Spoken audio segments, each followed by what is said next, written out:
Now to part two of our special report on unmanned drone aircraft as weapons of war. There are growing calls from human rights groups and international lawyers for the Obama administration to explain the legal basis for its expanding drone program and reveal the number of civilian deaths caused by drone strikes. A leading Australian international human rights lawyer has also called for Canberra to disclose the role Australian special forces are playing in the controversial program of targeted killings. This report from North America correspondent Craig McMurtry. Aim for the hood of it, knock it out. About 22 and ready. Yep. And firing 1 Fox.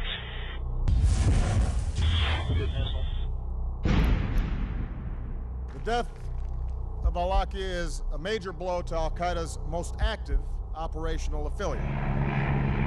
Warfare is being radically transformed under our noses. Drones are going to proliferate. There's no question about that.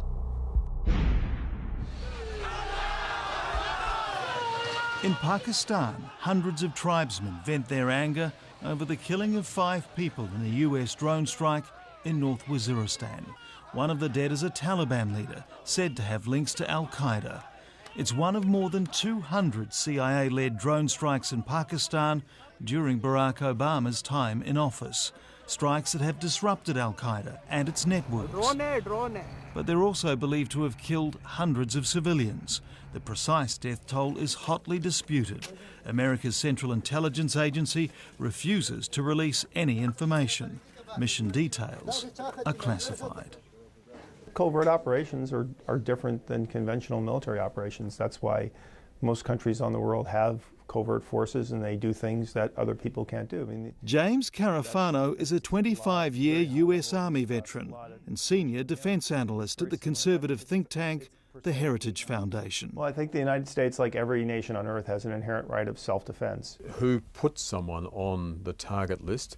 How do we know about that? What sort of review is there?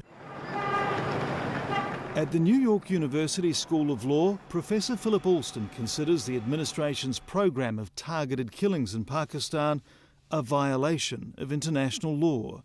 For 6 years, he was the United Nations Special Rapporteur on targeted killings.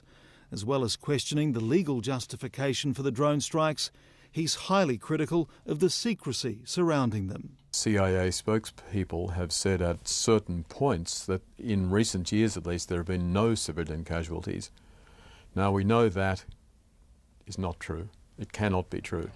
The Australian international law expert also questions the silence from US allies. He believes Canberra has questions to answer over the role of Australian special forces in drone strikes in Afghanistan, where, according to human rights groups, hundreds more civilians have died. There is strong information to suggest that they've been significantly involved in Afghanistan. What sort of lists are being drawn up? What's the Australian role in it? What sort of precautions does Australia insist upon?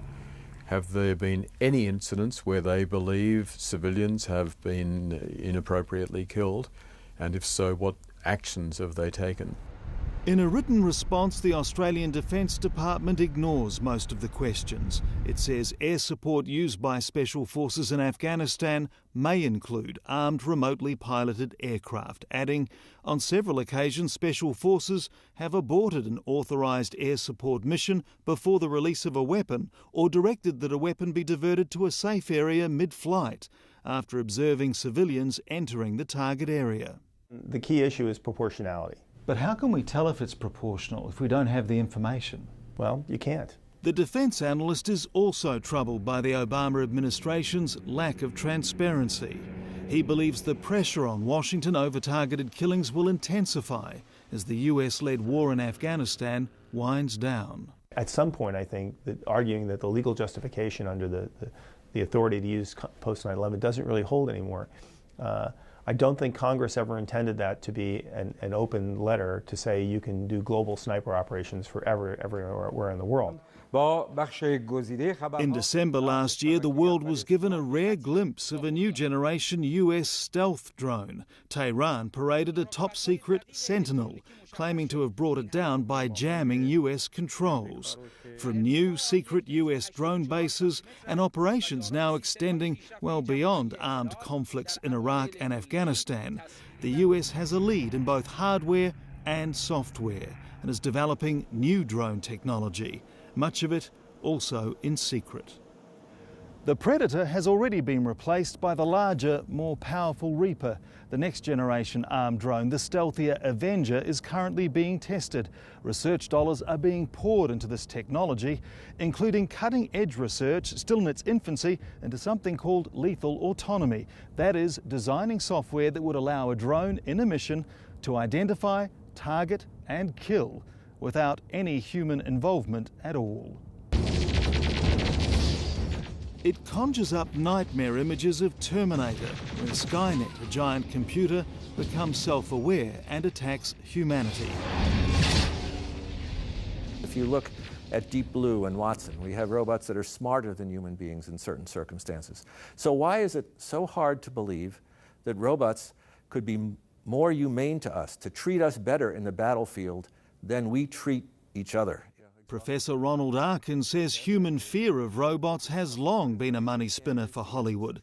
But the leading roboticist says proof of concept software is being developed for the US military.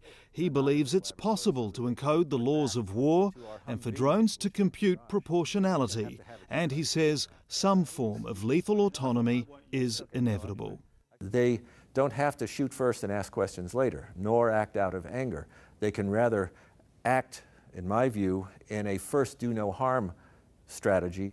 Can you imagine a drone or a robot with a nuclear weapon? I hope not, but the real question is who would make a better decision in its use? The justification for the use of lethal force is always, at some level, self-defense. And robots don't have a self to defend. Professor Peter Azzaro is a founding member of the International Committee for Robot Arms Control, a group lobbying for a ban on lethally autonomous machines.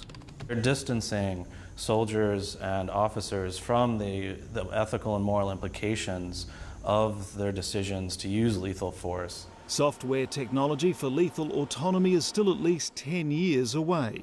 Professor Arkin says banning it won't stop advances in drone technology by other nations. Outside of the Pentagon, CIA and the White House, there's broad agreement that the moral, legal and technological challenges of the age of the drone urgently need more public debate. Rules that have been set, the rules that are being established now, primarily by the United States, will be invoked by others. Another reason why the secrecy surrounding the world's largest program of targeted killings is so chilling. Craig McMurtry, Lateline.